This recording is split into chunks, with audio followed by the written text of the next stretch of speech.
Hello, everyone. Good morning. My name is Lydia Burton. I have a bachelor's in social work, and I am earning my master's in social work at the University of Kentucky. So this presentation is titled Systemic Influence, the Impact on Mental Health of Minority Racial Groups. All right, and so you may be wondering, what is the social issue? What is the problem driving the research that we're diving into today? And so we know that discrimination, racism, and inequality are prevalent throughout society, specifically in the United States today. It's not a surprise. It's not a mystery. We all know that it is a part of society, and it is a growing issue.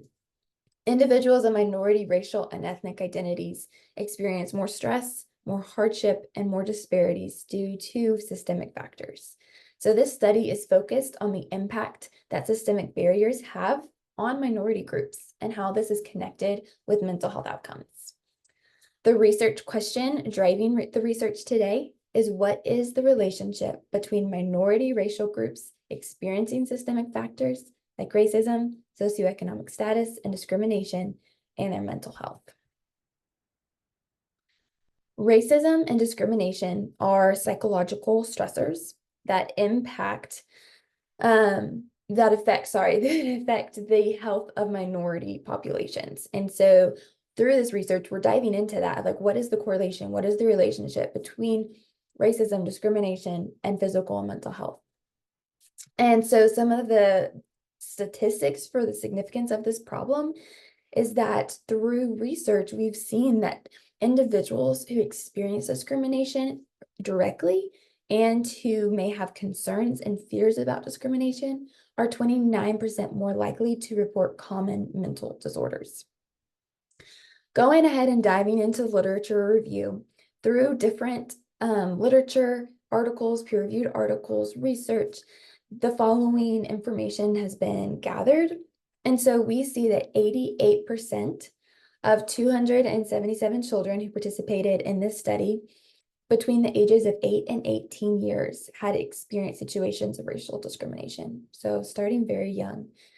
50% of 1,700 adults reported having experience with racism while growing up. And so we see a theme here, and a theme through a lot more research that was done that is not on this slide, that this racial discrimination is happening early on in young years. We see that for individuals, increased levels of perceived discrimination are connected to higher rates of mental illness. And also the worry and anticipation of discrimination, racism, can actually cause mental distress. So for those who are directly experiencing discrimination, racism, systemic factors, and other systemic factors, they experience mental health and physical health, but also those who may just be fearful of it. Those individuals of minority racial groups who are seeing others who look like them, who live like them, experiencing discrimination and racism, these individuals who may not directly experience it are fearing it. And that stress and that fear and that anxiety can cause mental distress. Through this literature, there are some gaps, as always in research, that need to kind of be dove into a little bit more. And so one of these gaps is protective factors for mental disorders for these individuals and minority populations who are experiencing racial inequalities. There's a lot of research on the effects of these racial inequalities, the negative impact it has, but not so much on the protective factors of a solution of what to do. And then another gap is just the influence of racial discrimination on physical and mental health of minority racial groups, but also on the majority racial groups. And so through some of the data, there was differences in the data, but there was not drastic differences in the numbers of minority racial groups experiencing discrimination and reporting mental health, and majority groups doing the same. So I would like more data and more research done comparing the two, and that is a gap in this research.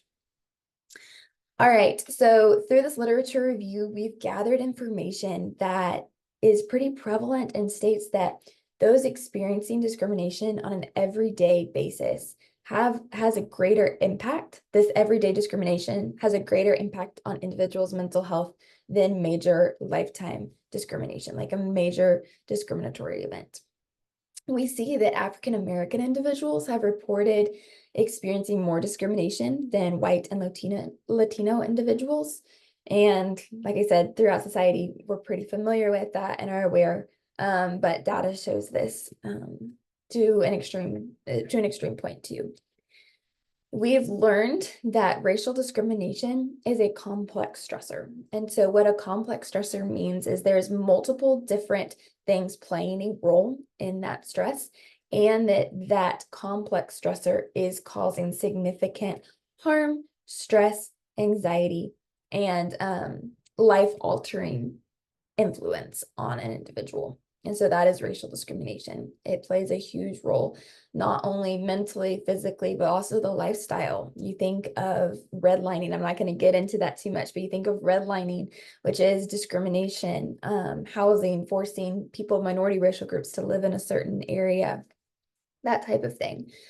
And then we also see an increase in psychological distress, increases negative coping behaviors. And so these coping behaviors could include alcoholism, drug dependence, violence, those types of things. So addressing kind of the gaps that we mentioned earlier in this literature, the percentages of minority groups that are impacted by systemic factors, the impact on mental health, and the services being provided. So these are kind of things that need to be addressed when talking about the gaps. More data, more numbers, knowing really the extent of the impact of mental health and services being provided. And so that's kind of what we're going to touch on briefly and dive into through looking at our data sets. All right, so the methodology. So the research design and data collection. So this was the data set that we used was secondary data analysis, and this was collected using correlation. And the data was collected from the Detroit area study, 1995, social influence on mental health. That was the name of the research or the data set. So researchers from the University of Michigan conducted the research for this data set, and the research was conducted using a survey of adults from 18 years and up. So these adults were residing in different counties throughout Michigan. And then a little bit more about the sample. So the Detroit study was completed from 1951 to 2005, so pretty long span of time. The 1995 survey researched how race-related stressors impact individuals' physical and mental health. So it kind of goes right along with our research question today. Research participants were asked about their mental health and the impact it had on their daily activities. And so then their survey ended with gathering demographic information. All right, and so whenever we start looking at data set, we need to start looking at how we're protecting the subjects in the study. And so in this research study, informed consent will be received from all participants. Participants will be given information and education regarding the study and the purpose of the study up front, and confidentiality will be explained and upheld to each participant.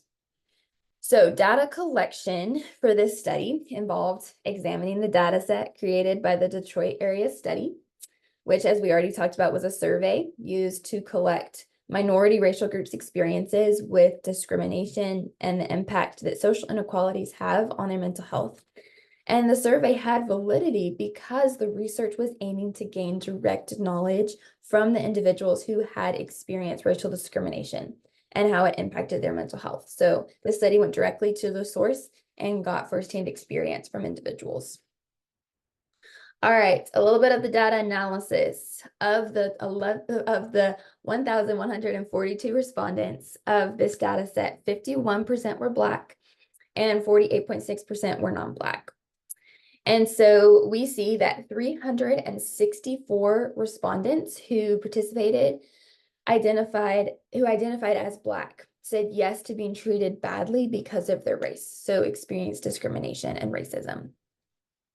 30 Black individuals stated that it was extremely difficult when it came to paying bills And so, like I said, there's variation, but this is playing a role in maybe the job inequality, financial inequality for these minority racial groups.